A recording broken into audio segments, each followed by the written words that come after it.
The level of dissent, 7.7%, it's hardly prophetic, but it is the most dissent since Greenspan and Bernanke. She's really got a balancing act on her hands. Talk me through the complexion of the Fed 2017. A more aggressive Fed, a more hawkish Fed?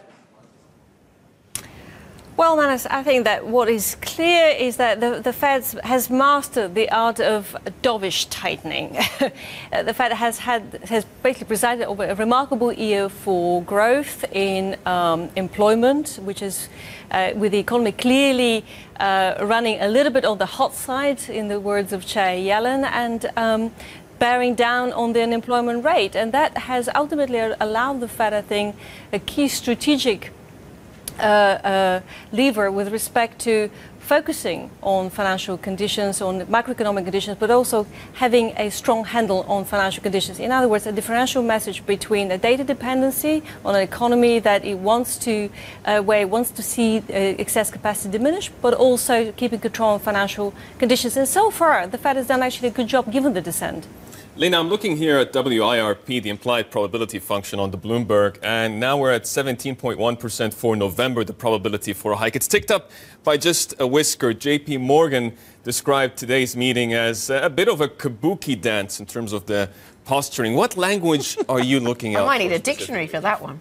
Well, I think it's Manus's chart, actually, that's seeing that sort of 0.1 percentage point increase in the probability of a hike today. I think it's clear the market is very sensitive to the Fed's differential message, because what's important here is that the Fed has focused on with its data dependency on the strength of the economy, but also having a clear distinction there between the cyclical strength of growth and non-farm payrolls and the level of spare capacity. In other words, that dual mandate of full employment, but also making sure that inflation is on the way up going forward. But at the same time, the Fed has been very cautious, actually, not to tighten financial conditions to avoid the kind of taper tantrum. Well, but Lena, what link do you see between Treasury yields and who wins the election? Because the Fed has to deal with that and work out where yields go, or make assumptions about where yields go when they set policy. I asked this because I saw in your notes you're thinking that maybe Trump leads to a steeper yield curve.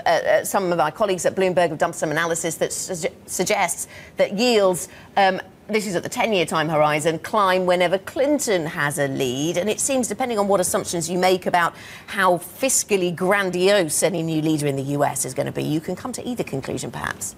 Yes, I think in the short term, US yields are driven by a mix of tactical, pre-election drivers and long-term strategic fundamental drivers. Now, with respect to the short-term drivers, the fact that the US yields tend to rise on a Clinton lead in the polls suggests that the underlying environment for the lower for longer, QE forever market environment that saw yields grind down to record lows earlier in this year has come to an end. There's a negative yield fatigue. The US economy is holding up much better than feared, in spite of the ongoing retrenchment in the US energy sector that has has been bearing down on GDP figures early in the year. The 3% third quarter GDP growth is a strong testament to the fact that even though we may see some slowdown in labour conditions, this is not going to result in any widening of US spare capacity anytime soon.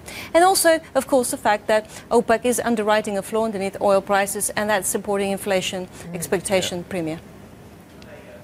Lena, has inflation expectations taken hold? I mean, I'm looking at the yield curve. I know that you love a bit of a 3D. This is the US yield curve. Let's take politics aside, right? Let's assume that we get a bit of continuity. What happens next to the US yield curve, Lena? Are you worried about its inflation expectations? I mean, we're still far away from the magical, mystical 2% level around the world, aren't we? Well, I think that there's clearly ongoing slack in the global economy. That means that there's a residual disinflation risk premium that's still out there as a legacy of the last financial crisis. The weakness of the yuan, the underbid commodity prices still globally, it speaks to the fact that there's still a global shortfall of demand versus spare capacity, particularly in the commodity-heavy sort of emerging market sectors.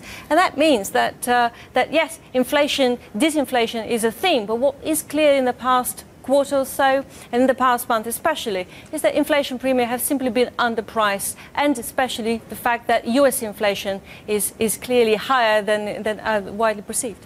A Bloomberg View editorial column making the argument that a hike in December, or signaling even a hike in November, would be a mistake, given that we still have a financial malaise in Europe, concerns about corporate debt in China. Do you share some of that anxiety? No, I don't. Very simply, I do not. The Fed has mastered the art of dovish tightening. And the one thing that the Fed has control over is the short-term real interest rate in the US. In other words, the Fed has been keen to be behind the inflation curve, to put a floor beneath inflation expectations and therefore a reciprocal lid on the US real interest rates. Now, what's extraordinary when you look at the US real interest rates, both the short and the long end, real interest rates have actually fallen since the Fed hiked rates in December 2015.